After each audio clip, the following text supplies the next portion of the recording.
Hi guys, this is Alea Jen and welcome back to my YouTube channel. So for today's video, ano nga ba yung tinatawag na job order kapag nag-a-apply ka sa Hong Kong as domestic helper? So ngayon malamig na dito sa Hong Kong and nakaraang taon, purple yung jacket ko. So tinapon ko na yon and bumili uli ako ng bago. So ito is 10 Hong Kong dollar, sa pera natin is 70 pesos. Yan, ang ganda nito, tapos ano siya, makapal. Naswertihan ko lang, kaya tinago ko to, matagal na to sa akin, siguro mga 3 months na. So ano nga ba yung job order na tinatawag? Kasi kapag nag-apply ka sa Hong Kong as domestic helper, tapos natanggap ka sa interview ng agency dito, or yung tinatawag nilang principal interview or agency interview, ayan. So, meron silang papipirmahan sa'yo na papel na kulay blue. Ayun yung kontrata. So, ang tinatawag na job order is hindi yun. Ang job order is yun yung confirm. Meron ka ng amo. So, pagkatapos, kasi may nagtanong sa akin kanina, ma'am, ano po unang gagawin kapag natanggap na po sa interview ng amo? So, may employer na ako. Kakatapos na namin mag-interview. So, ano yung next kong gagawin? Ang sabi ko sa kanya, mag-report siya sa agency kasi pagdating doon is papipirmahin siya ng job order or yung papel na kulay white na naka-indicate doon kung ano yung gagawin mo, ano yung description or yung trabaho mo sa loob ng bahay. Yun yung tinatawag na job order.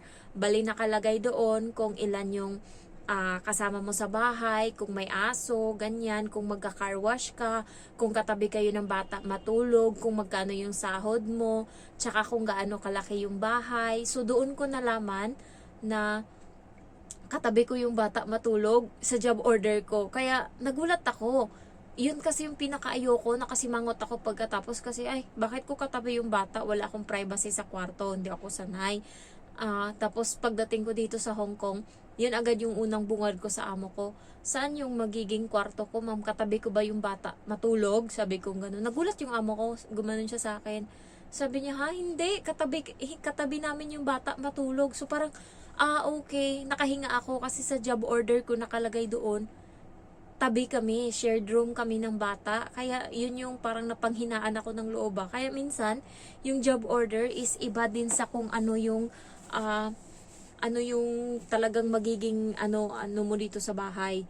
Kasi minsan, pero marami doon yung tugma. Pero yun sa akin may isang hindi tugma, yun nga.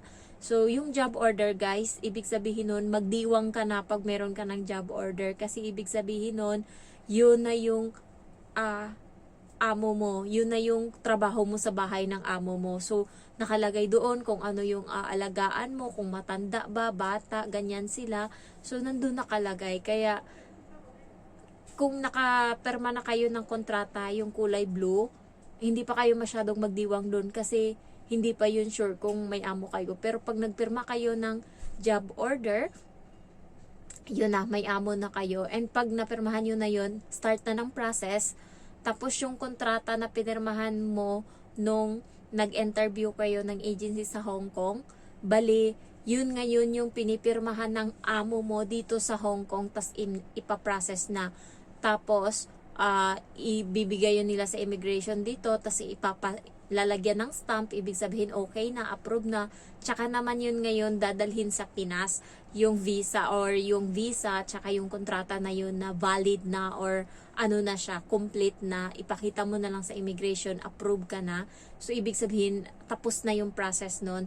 Yun na yung time na makaano ka na dito sa Hong Kong. So, bali yung panghahawakan mo muna doon sa Pinas is job order muna. Kasi yung visa mo or yung kontrata mo na pinirmahan mo sa Pinas, binitbit yun ng agency sa Hong Kong papunta dito at yun yung pinapirmahan sa amo mo. Kasi hindi pwede na ikaw lang yung nagpirma. Kailangan may witness yun, 2 witness pa. Tapos yung amo mong babae. So, kaya ang ginawa ng agency ko noon, bit-bit niya kasi personal talaga siyang pumunta sa Pinas para mag-interview ng mga domestic helper na gusto niyang kunin.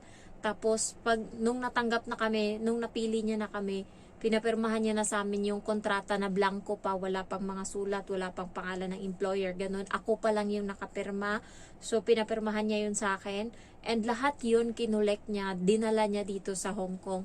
Para pag may gusto yung amo doon sa in-interview niya, halimbawa ako yung nagustuhan ng amo, ay gusto ko tong katulong na to. So, sige, punta ka na ngayon sa office, sasabihan na ngayon yung amo ko, punta ka na ngayon sa office, punta ka dito kasi pipirma ka na ng kontrata. So, yung kontrata na yun is may pirma ko na galing sa Pinas, may pirma na ng amo ko ngayon, tapos pipirmahan nila na witness sa agency, sila yung magiging witness, ipapasa nila ngayon dito sa immigration sa Hong Kong, kasi matagal-tagal pa yung process nun, siguro abutin pa ng 1 buwan, kaya pasa agad, tapos pag na-approve yun, kasama na dun na lalabas yung kontrata mo and yung visa mo. Ayun naman ngayon paglabas nun, pag-approve na, dadalhin yun ngayon or email o hindi email, ipapadala talaga nila through LBC or kung may pupunta sa Manila na tauhan nila, yun, ipapadala nila yung papel na naglalaman ng valid or ng ano mo na,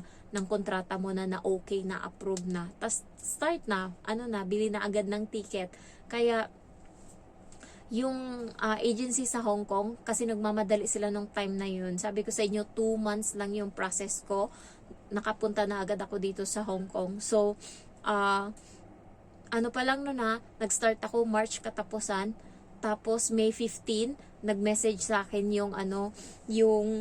yung agency sa Hong Kong, kasi nga minamadali niya ako, yung amo ko, kasi wala nang katulong dito, hindi niya na kaya, nagkanda ugaga na siya dito sa bahay. So, minessage ako ng katulong, ng agency sa Hong Kong na, Jen, in-inform ka na ba ng agency mo na napadala ko na yung kontrata mo na okay na, valid na, or ano ba yung sabi niya, yung parang okay na siya, process na, and then yung visa mo napadala ko na, pinadala niya daw through LBC, yung ganun ba. Tapos sabi ko, okay ma'am, kasi yun lang yung inaantay ko na signal. Sabi niya, antay-antayin mo na lang, kasi pagkatapos niyan, mag-aano ka na, magfa-flight ka na. So pagkatapos nun, ako kaagad, book ako agad ng ticket, kasi may ticket na ako nun papuntang probinsya, kaso May 30 pa. Sabi ko, pag May 30 pa ako aalis, sigurado pupunta na ako nito ng Manila, ng Hong Kong. Kaya resign ako kaagad sa trabaho. Pag sabi ng boss ko, ng agency dito sa Hong Kong, na pinadala niya na daw yung visa ko tsaka yung kontrata ko. Kasi tapos na ako lahat sa Pinas Na-process ko na lahat ng paper doon. Nag-aantay na lang ako ng visa tsaka kontrata nung time na yun. Yung na-process pala yung OWA ko, kasi nga pinadala nila through email lang, yung copy lang, yung parang lang nila, iniscan lang nila, kaya nasama ako sa ng OWA, kasi talagang minamadali na ako ng amo ko. 2 months nga lang yung palugit kaya naka-OWA ako. So tapos ko na lahat yun, mga May 13, tapos ko na lahat process. Tapos na lahat, OWA, PIDOS, lahat, medical, TESDA, ganyan. Tapos na, so yung paper ko naka-file na doon, naantay na lang yung kontrata at saka yung visa.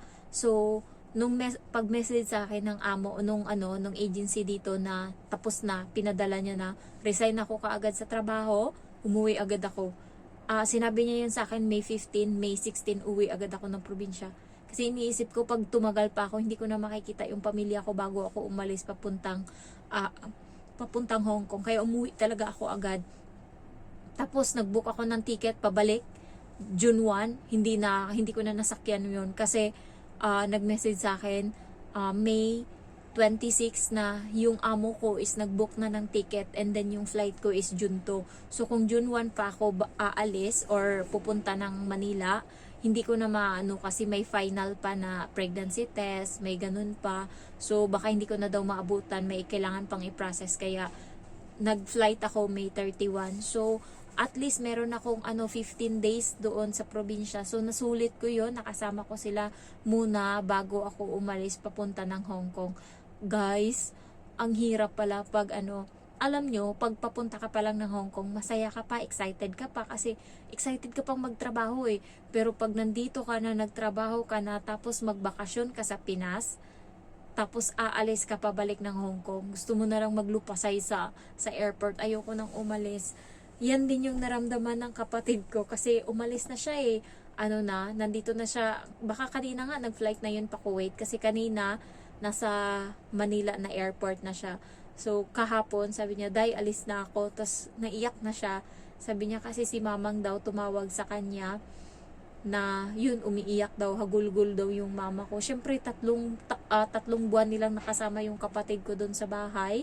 So nasanay ka na ba? Tas biglang ganun, yun yung pinakamasakit na alis. Yung tumagal ka muna bago ka umalis. Kaya sabi niya, ito na yung huling beses na aalis ako pa abroad. Hindi ko na kayang iwanan sila sa sunod kasi sobrang sakit. Sabi ko sa kanya, sabi ko sa'yo pero 2 weeks lang yan, maano ka din, masanay ka rin. Kasi ako parang sobrang lungkot pagdating ko dito. Hindi ako masaya. Gusto kong umiyak habang nagtatrabaho, tapos siguro mga 2 weeks pa ako naka-adjust. So guys, ayun yung kaibahan kapag may job order ka na. Kaya kailangan sikapin yung magkaroon kayo ng job order. So paano kayo magkaroon ng job order? Kailangan makapasa kayo sa employer's interview. Yun yung paghirapan nyo, yun yung pag-aralan nyo.